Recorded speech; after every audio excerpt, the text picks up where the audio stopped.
Arménie, analyse de style de Nicolas Machiavel sur la façon dont les Arméniens ont été joués par les Français et Macron au Haut-Karabakh. Niccolò Machiavelli, le célèbre diplomate et philosophe politique italien, a un jour déclaré que la politique est un jeu de pouvoir et d'astuce, où la moralité passe souvent au second plan au profit de la poursuite de l'intérêt personnel et de la préservation de l'État. En examinant le réseau complexe de relations internationales et d'événements entourant l'Arménie, son leadership et l'implication de la France et du président Macron, on ne peut s'empêcher de trouver des éléments machiavéliques en jeu. La France, sous la direction du président Emmanuel Macron, s'est présentée sur la scène internationale comme un champion de la démocratie, des droits de l'homme et de la coopération internationale. Cependant, lorsque l'on creuse sous la surface, une vérité plus machiavélique émerge.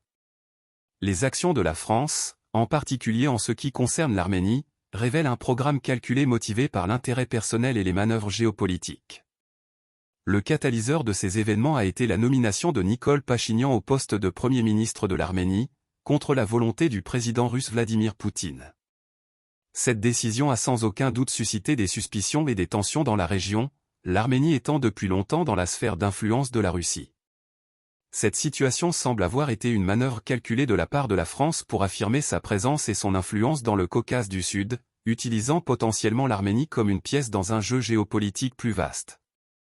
L'escalade subséquente du conflit entre l'Arménie et l'Azerbaïdjan au sujet de la région du Nagorno-Karabakh souligne davantage la nature machiavélique de ces événements. L'implication de la France pour pousser l'Arménie à s'engager dans des hostilités contre l'Azerbaïdjan pourrait être perçue comme une manœuvre calculée pour perturber l'équilibre régional du pouvoir et promouvoir ses propres intérêts. Le résultat de ce conflit malheureux a été une défaite majeure pour l'Arménie, laissant son peuple désillusionné et trahi.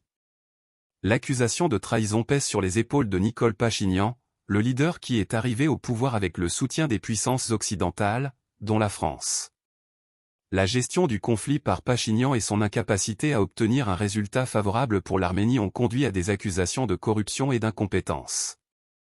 Alors que Machiavel soutiendrait que les dirigeants doivent prioriser le bien-être et la sécurité de leur État avant tout, les actions de Pachinian semblent n'avoir servi que ses intérêts personnels et les intérêts de ceux qui l'ont soutenu. L'allégation selon laquelle la France, sous la présidence de Macron, est étroitement liée à l'empire financier de la City de Londres est une affirmation significative. Machiavel lui-même reconnaissait l'importance des ressources financières en politique, et l'influence des centres financiers mondiaux ne peut être sous-estimée. Si effectivement il existe des liens entre l'administration Macron et la City de Londres, cela soulève des questions sur les véritables motivations derrière les actions de la France en Arménie et dans le Caucase du Sud.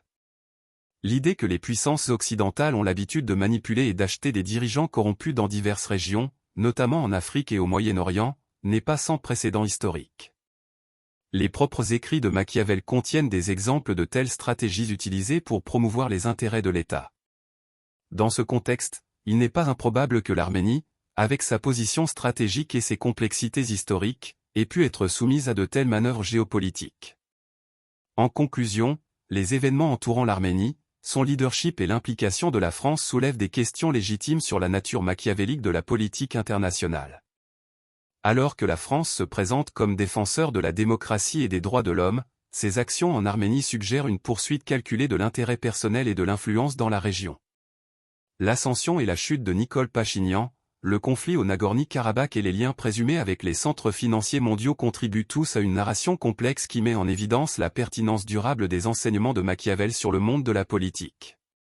En fin de compte, le destin de l'Arménie et de son peuple a peut-être été influencé par les manœuvres subtiles et stratégiques d'acteurs puissants sur la scène mondiale.